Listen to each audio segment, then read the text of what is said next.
Classificação indicativa. Livre para todos os públicos.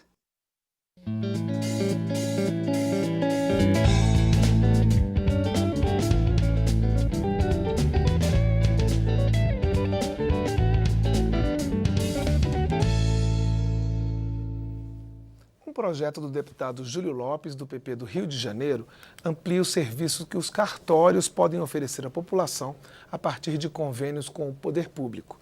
O deputado é nosso convidado nesta edição do Palavra Aberta para dar mais detalhes sobre a proposta. Deputado, o senhor estava dizendo que, antes da gente começar a gravar, que o sentido não é só ampliar, não é só colocar mais serviços para o cartório, né? Não, qual é o pelo real sentido desse projeto? Não, pelo contrário, Cláudio, o que eu queria esclarecer a você e a opinião pública de uma maneira geral é que eu, como você que está em casa e você mesmo, tinha um preconceito grande contra os cartórios de uma maneira geral, porque você remonta aquela coisa da autorização real do cartório e remonta a burocracia. Mas eu tenho lidado muito com um tema aqui no Congresso Nacional, que é o tema da identificação civil do Brasil. Nós temos no Brasil muitos cadastros para tudo, mas nós temos muito pouca identificação. E o brasileiro precisa ter uma identidade única, ele precisa ser identificado numa centralização de dados para o Brasil.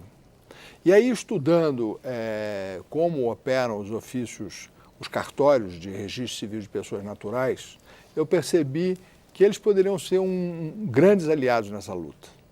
E que, ao promover a eles uma modernização, ao permitir a eles uma atualização dos seus serviços e dos seus propósitos, nós poderemos servir muito melhor a sociedade brasileira para desburocratizá-la, para simplificá-la, para melhorá-la no que se refere à questão da identidade e da fiscalização dos serviços que são prestados à sociedade. No seu projeto, o senhor fala em ofícios da cidadania. Como é que isso funcionaria na prática? Exatamente. A ideia, Cláudio, é você pegar aqueles antigos que ainda vigem registros de pessoas naturais e transformá-los em centros de atendimento ao cidadão. Porque você veja, nas grandes cidades, no Rio de Janeiro a gente tem o Poupatempo, em São Paulo a gente tem o Poupatempo, em outras cidades tem o VaptVupt, aqui em Brasília tem o Na Hora. Mas quando você vai para cidades do interior, em praças mais longínquas, você não tem centralizações de serviços que possam atender ao cidadão e à cidadã. E é nesse propósito que eu estou dizendo que esses cartórios, como eles são representantes do Estado, eles são parte do sistema judiciário nacional, eles fazem concurso público e prestam serviço público, porque na realidade o cartório é um híbrido, ele nem é uma atividade exclusivamente privada, nem é uma atividade pública, ela é uma atividade híbrida, no sentido de que ele é um sujeito concursado, testado e atestado pelo Estado, supervisionado por ele, tem correição do Estado, mas ele é uma atividade privada.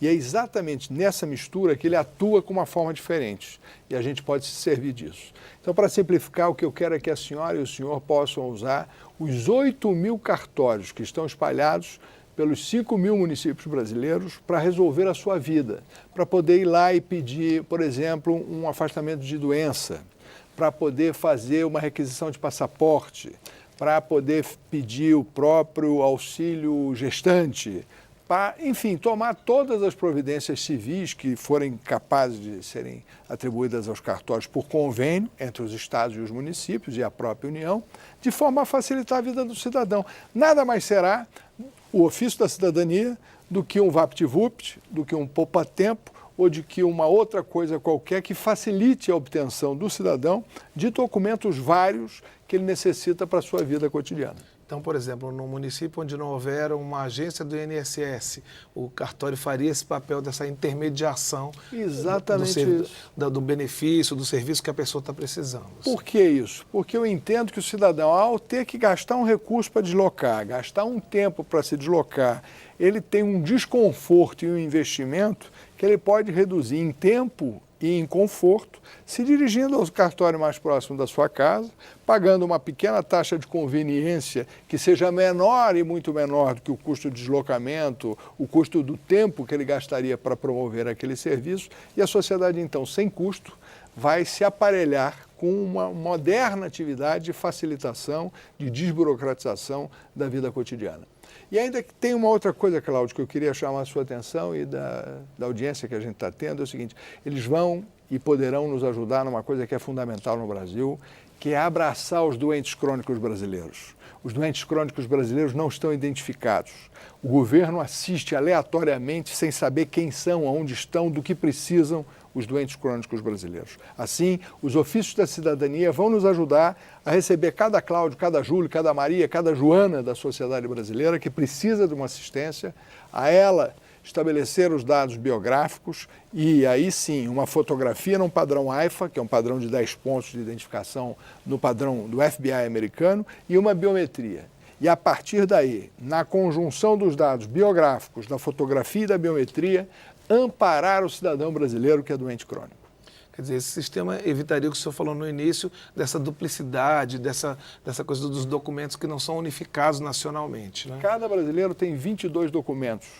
E aí a gente tem pessoas que têm 50 identidades, que têm 20 títulos de eleitor, e nós não temos um sistema que patrocine, que verifique e que faça a curação disso. Então, o que nós estamos trabalhando? Nós estamos trabalhando com o Supremo Tribunal Federal, com o Tribunal Superior Eleitoral e, de uma forma geral, com o Ministério do Planejamento, para, primeiro, centralizar os grandes cadastros brasileiros, todos, no Ministério do Planejamento. E depois fazermos a identificação inequívoca, unívoca do cidadão. Ou seja, cada cidadão brasileiro é um só cidadão reconhecido univocamente. Ele não pode ter duas, porque você tem homônimos, homógrafos, pessoas que são muito parecidas e que se confundem. Enfim, a questão da identidade é uma questão muito complexa que precisa ser racionalizada e controlada no Brasil, e os ofícios da cidadania vão ser um passo seguro nessa direção. Deputado, voltando à questão dessa ampliação dos serviços, em que base seriam feitos esses convênios, né, dos cartórios com o poder público a nível municipal, estadual e federal? O que eu, na realidade, quando eu tive a ideia, é porque eu comecei a observar esse sistema, como te disse no início, buscando uma forma de fazer a identidade civil brasileira com segurança. E aí nós vimos no Rio Grande do Sul um exemplo muito bom de que, por exemplo, os cartórios fazem os serviços do Detran, todos, por exemplo. Emissão até da carteira de motorista, convênios de requisição de documentos, pagamentos do Denatran, enfim, no Rio Grande do Sul, tudo aquilo que se refere ao Detran é feito também nos cartórios de registro de pessoas naturais. Transformados em ofícios da cidadania, não só mais os serviços do Detran, mas todos aqueles serviços que o cidadão precisa no seu dia a dia, como você bem exemplificou, ir a um posto do INSS, porque é o que eu te disse, o cartório já é parte do sistema judiciário nacional. Ele já tem uma correição, duas anuais, uma de improviso e uma vamos dizer, não avisada e uma avisada, em que vai lá um juiz e faz toda a verificação de todos os procedimentos e processos que ele fez, e outra vez vai lá um outro juiz e de susto, verifica o procedimento, verifica, enfim, todos os processos e programas daquele dentro do Sistema Nacional Judiciário.